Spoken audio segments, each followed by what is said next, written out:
fẹ́ fún wa ní ọkọ̀ ọlọ́run kan tó yẹ pé aláàánú ẹyọ kan tí ó ju ẹgbẹ̀rún èèyàn lọ wàláhì ọlọ́run òbí wa bọ̀ aláàánú ńláńlá ẹyọ kan tó lè ju èèyàn thousands lọ ọlọ́run ìbí wa bọ̀ tó o bá lè ṣe sùúrù láti pe ọlọ́run. mo mọ náfìlà rákà méjì kan mo sì mọ ọkọ̀ ọlọ́run kan tó jẹ́ pé tó o bá yàn ká tó rí 7 days ká tó rí ni mo wí o wàláhì tàláhì summa billahi al-azim àánú tó gbà rí inú ayé rẹ lọ́jọ́ tí wọ́n ti bí ọ láyé wàá gbà àánú náà.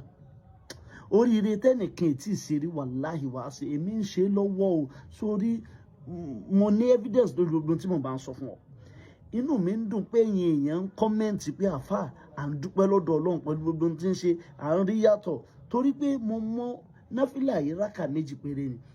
ya arhamur rahimina agisni ya arhamur rahimin agisni ntọ́kàn wí nu pé ìwọ ọlọ́run mo pè wọ́n bá a tó ń ṣàánú àwọn tó láàánú lọ́dọ̀ gbogbo ẹni tó bá rí tó ń láàánú lọ́dọ̀ ọlọ́run ní ń ṣàánú wọn. ẹni tó rí láàánú jùlọ pé lẹ́gbẹ́já ń ṣe àánú ọlọ́run ní ń ṣàánú òun náà. ǹjẹ́ wọn náà mọ̀ pé tó bá pe orúkọ ọlọ́run yìí condition tó wà yẹn ẹni tó rò pé tí ó yanjú ọ̀rọ̀ rẹ̀ ò lè yanjú ẹ̀ ó kọ ọlọ́run pọ̀ tí yẹn máa fi ń bá ọlọ́run sọ̀rọ̀ láyé àmọ́ kọ ọlọ́run eléyìí lọ́bẹ̀rẹ̀ lọ́dọ̀ àwọn tí wọ́n bá mọ̀ tí wọ́n rìnà nípa ó kọ ọlọ́run dáadáa. ya arhamur rahimina anabi sallallahu alayhi wa sallam ó lẹ́nìkan ò ní wí lẹ́ẹ̀mẹ́ta àyàfi kí màláìka láàánú sọ̀kalẹ̀ sọ́dọ̀ rẹ̀. màláìka láàánú lè wá wọn náà wá àìlè pé ọlọ́run ní ó kọjá ẹni tí màláìka láàánú lè wá ṣé ìrun wákàtí márààrún rẹ̀ ń pé. In fact, if you are a Christian or you are something else tó ìkírun try kó máa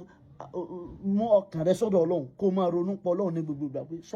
ọlọ́run tó bá ti ń ronú pọ̀ ọlọ́run tó ti ń pe ọlọ́run tó try àti máa kírun màláìka láàánú ò ní jìnnà sí ọ wọ́n ń bẹ o màláìka láàánú ń wà o màláìka láàánú ń bẹ o ó sì lè wọ orí tó bá fẹ́ pe ọkọ ọlọ́run yìí tó fẹ́ kọ́ ọlọ́run dán ọlọ́run dáadáa sórí kólé wọ̀ láwọ̀ ọlọ́run fẹ́ràn rẹ̀ gan Suratul Ikhlas téèyàn bá ké ẹyọ kan lásán òkè ìlàta ìdá mẹ́ta Al-Qur'ani tó bá ké méjì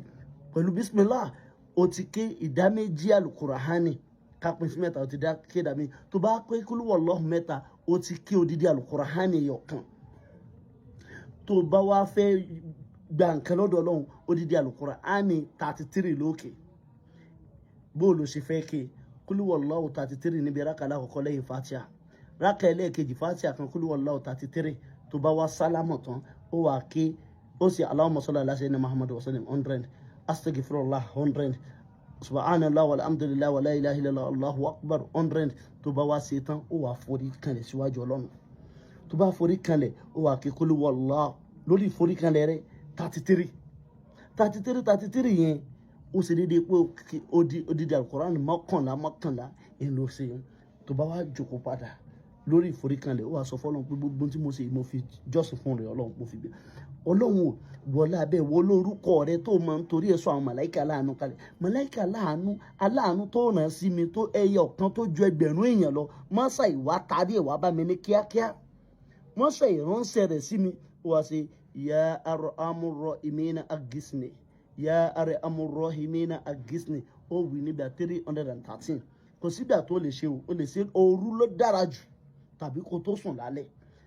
ya arhamur rahimina agisni ó ṣe 313 tó bá ṣe tó wà ká Suratul Fatiha 41 tó bá ṣe before 7 days àlejò tó rírí láyé rẹ̀ aláàánú tó rírí wà bá pàdé wà dẹ̀ gba orí ńlá gbọ́ nínú kóòdù tí yẹn máa fi ń ránú gbà lọ́dọ̀ Ọlọ́run má retí orí lọ́dọ̀ ẹnìkankan má retí orí lọ́dọ̀ ẹnìkankan 090